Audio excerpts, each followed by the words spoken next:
ఇప్పుడు నేతన్న నేస్తం కింద 25 సంవత్సరానికి 25,000 ప్రకటించారు. రుణం యూనిట్లు ఫ్రీ ఇచ్చారు చంద్రబాబు గారు. ఎలా ఉందమ్మా? బాగానే ఉందండి, ఉమ్, బాగానే ఉంది.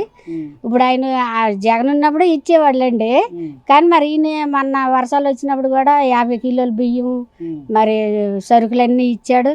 ఉమ్, డబ్బులు కూడా 25,000 ఇచ్చాడు. మళ్ళీ ఉమ్. బాగానే చేశాడులే. బాగానే చేశాడు. మరి ఇప్పుడు నెలకు మరి రుణం యూనిట్లు కరెంట్ కూడా ఫ్రీగా ఇస్తున్నారుగా.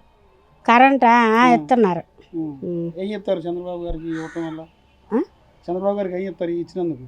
ఇచ్చినందుకు ఏమిస్తాము, చాలా మంచోడు, మా అన్న వచ్చాడు, బాగున్నాము అని చెప్పుకుంటాం. ఇంకేముంది? లోకేష్ బాబు వచ్చాక ఎలా ఉంది? మీ ఎమ్మెల్యే ఇప్పుడు లోకేష్ గారు కదా మంగళగిరి. అవునులేండి, ఎలా ఆయన వచ్చినా కూడా బాగానే చేస్తున్నాడు. మొన్న మా మగ్గాలు కూడా చేనేత కార్మికులకు కూడా బాగానే చూస్తున్నాడండి. ఎందుకు మనం అబద్ధం ఆడకూడదు కదా, తీసుకున్నప్పుడు బాగానే చూస్తున్నాడు.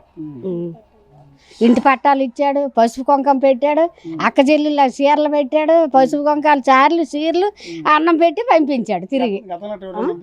గతంలో మేము వచ్చి ఇన్ని సంవత్సరాలు అయింది, ఇన్ని సంవత్సరాలు అయింది. ఒక్క నా కొడుకు కూడా ఇదిగో ఇస్తాం అదిగో ఇస్తాం అనుకోని వచ్చినారు. ఇప్పుడు 40 సంవత్సరాలు అయింది ఇప్పుడు మేము కొని. ఈనాటికి ఏదో ఆ మహానుభావుడు వచ్చి దయచేసాడు మాకు. లోకేష్ గారు ఇచ్చారు.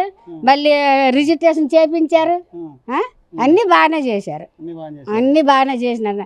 నా తరపున ఆయనకి మళ్ళీ మళ్ళీ మళ్ళీ మళ్ళీ అడిగానని చెప్పండి. ఓటు ఆయనకే వేస్తా.